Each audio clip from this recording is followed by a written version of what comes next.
สบายดีมื้อนี้สารฝันฮักอ่านจะขอพาผู้ปกครองและน้องๆมาเบิ่งบทเรื่องตัวอย่างจาก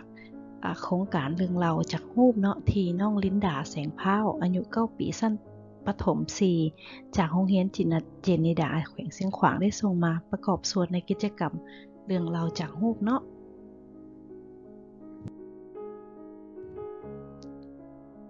ผลงานที่1แม่นเรื่อง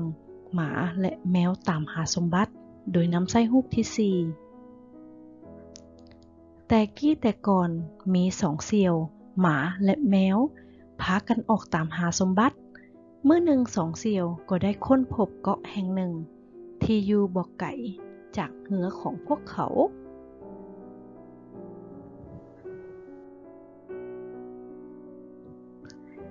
พอเดินทางมาได้ระยะหนึ่ง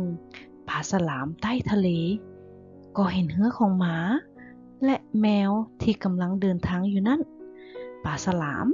ก็เลยเฮ็ดทำท่าคือกับว่ากำลังได้รับบาดเจ็บมันร้องขอความช่วยเหลือช่วยแน่ช่วยแน่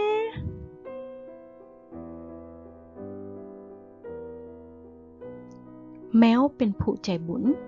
เห็นแนวนั้นก็คิดจะลงไปช่วยแต่หมาผู้เป็นเสี่ยว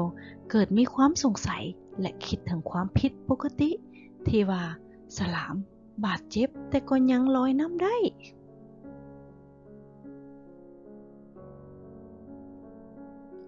พอเห็นแนวนั้นหมาก็เตือนแมวว่าปลาฉลามตัวนี้อาจจะบ่ได้บาดเจ็บแท้เมื่อปลาฉลามได้ยินแนวนั้นก็เกิดความโมโหอย่างยิ่งที่หมาบ่เชื่อ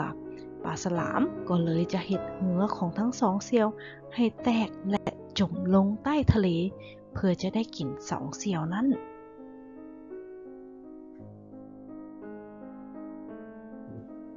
หมาและแมวมีสติดีก็ร่วมแรงร่วมใจพากันแล่นเหือให้ไวขึ้นพอเดินทางมาใกล้จะฮอดเกาะก็มีลมพายุพัดมาอย่างแรงฟ้าฝนก็ตกลงมาแรงจนหมาและแมวบังคับเหือได้ยากพวกเขาพยายามช่วยกันเต็มที่จนสุดความสามารถจนในที่สุดก็สามารถพาเหือเข้ามาฮอดฝั่งได้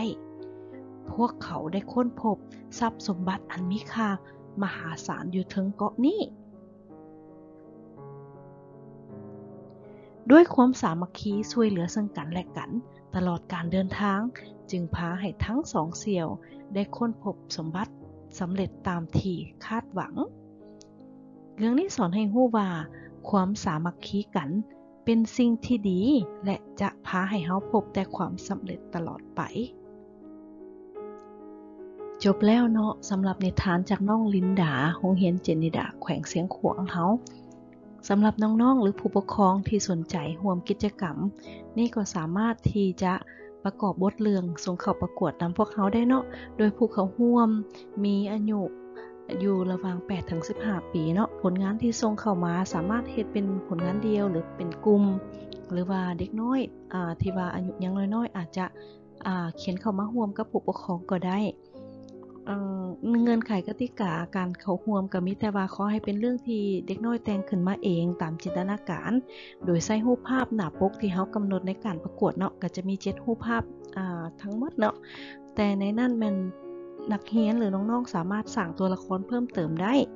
เพื่อให้ประกอบใส่บทเรื่องให้มีความน่าตื่นเต้นและน่าสนใจตามจินตนาการของน้องๆเนาะกำหนดความยาวนี่ตามในแบบฟอร์มเนาะจะบ่ให้เกิน